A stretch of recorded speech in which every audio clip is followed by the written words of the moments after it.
n'umunezero w'Imana kuzakubonana nayo mu bwami bw'Imana.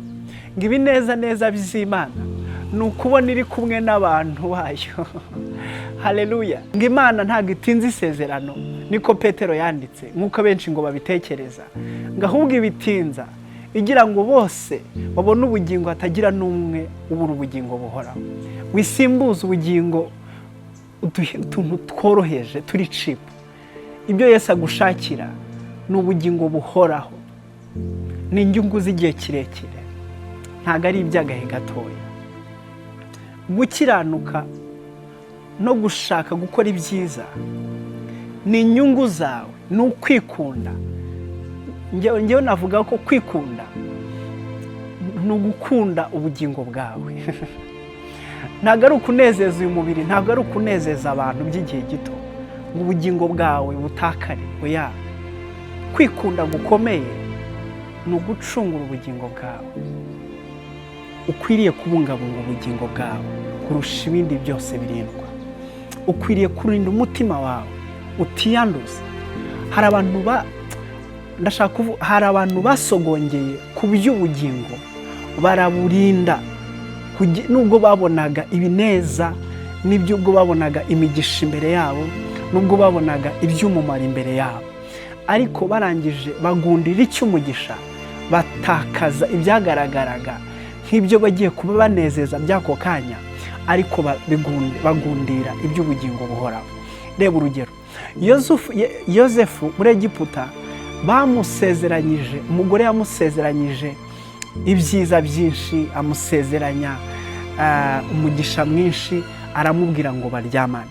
Yosefu aravuga ngo ndabizi neza nubwo nta muntu urimo kundeba, aravuga ngo hari Imana nyir'amaboko irimo kundeba, hari Imana ishobora byose ndi imbere indeba.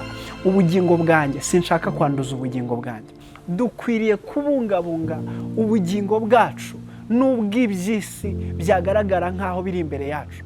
Yesu yabwiye abantu, arabwira ngo mbasize mu isi ariko ntago muri ab'isi. Mu yandi magambo, mbasize mu by'isi ariko ntago bikwiriye kubanduza ngo muhinduka nkabyo. Haleluya. Yesawu yararangaye. Yesawu yararangaye abura iby'umunezero w'iteka ryose.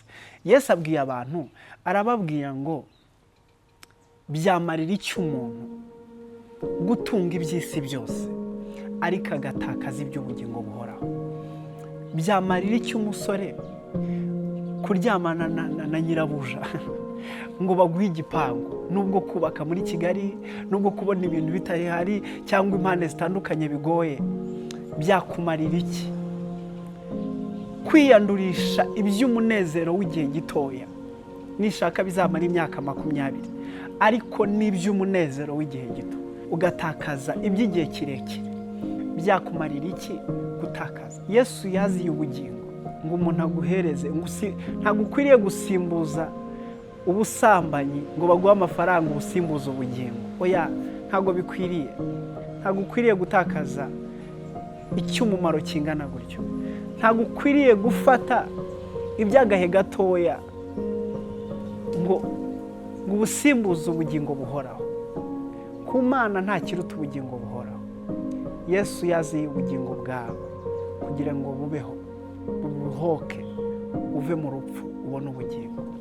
Imana iguha umugisha. Imana iguha umugisha. Imana irashaka ko ugira ubugingo ndetse bwinshi. Imana ishimwe.